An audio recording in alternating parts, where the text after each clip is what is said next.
I was judged by my effort and my heart, and you will be too. If you put effort and heart into your causes, people will recognize it, and you will all of a sudden be, if you need a lawyer, go see so-and-so. That's how you build a practice, earning respect. The rule of law.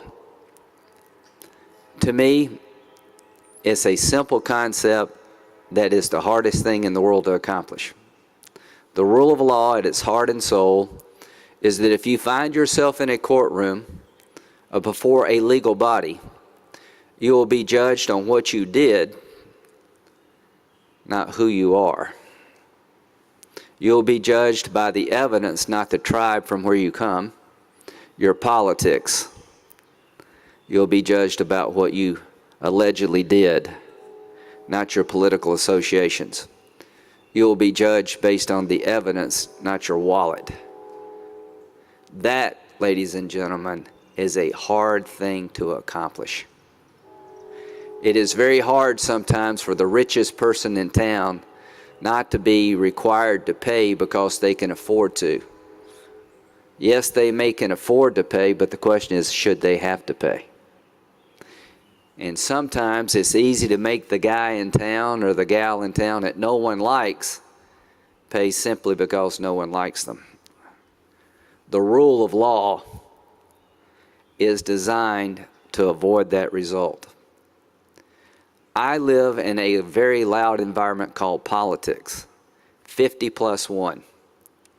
And we run commercials against each other, and we twist and turn each other's words, and we try to make sure that our side wins, and there are not many rules.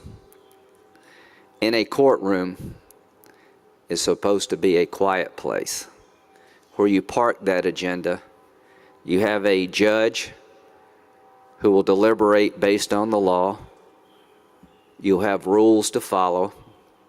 You'll have citizens who have no axe to grind, no PAC money to give, decide the issue.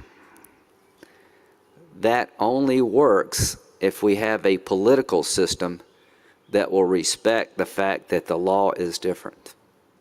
I worry greatly that in 2011, the confirmation process of federal judges is taking a political turn that will mix politics and the law in a very unhealthy way. Just a few years ago, the Senate was on the verge of changing 200 years of history by requiring 60 votes to confirm a judge, filibustering presidential nominees to the court, a practice that had not been engaged in the past. The reason that was about to happen is because political interest want their judge. The NRA wants their judge. Gun opponents want their judge. Pro-life people want their judge. Pro-choice people want their judge. What I hope you get is a judge who doesn't know anybody anything other than their best efforts. So the rule of law, ladies and gentlemen, is something that be cherished and guarded and can be eroded in a place called America if we don't watch it. My last thought. I've been to Iraq and Afghanistan more times than I can remember. I have met with judges and lawyers who have long since been killed by extremists. The worst concept a terrorist could be presented with is a fair judicial system, a woman who could be a judge. I have had the experience of meeting young women in Iraq and Afghanistan who have been brave enough to come out of the shadows, offer their services to their country as judges. Every one of them has been attacked in some way. It is my hope that the University of South Carolina Rule of Law Center will be able to become an institution recognized throughout the world as a place where young people who are willing to take on the burden of establishing a rule of law in a very difficult environment can come, feel safe, share their thoughts, learn, and take back from the University of South Carolina Rule of Law Center some experience and ideas to change their country. Terrorism is never going to be defeated just by killing the terrorist. I am very glad that bin Laden is dead. But that is not the end of the war. That is closing one chapter.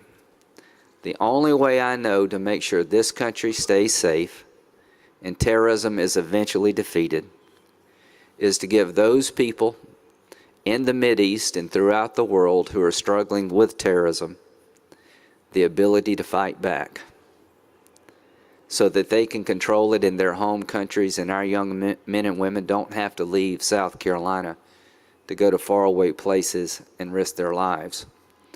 We are not there yet. And how do you fight back?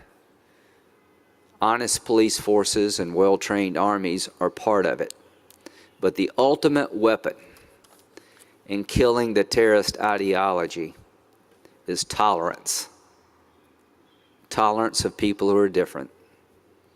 And people will lay their guns down one day, I hope.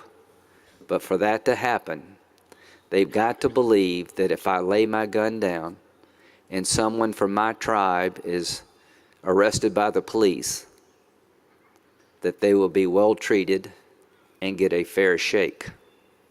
If they believe that, they will lay their gun down. If they don't, they will keep fighting. We have a chance as Americans of establishing that concept. First, it comes from force of arms, and after that, it comes from continual engagement.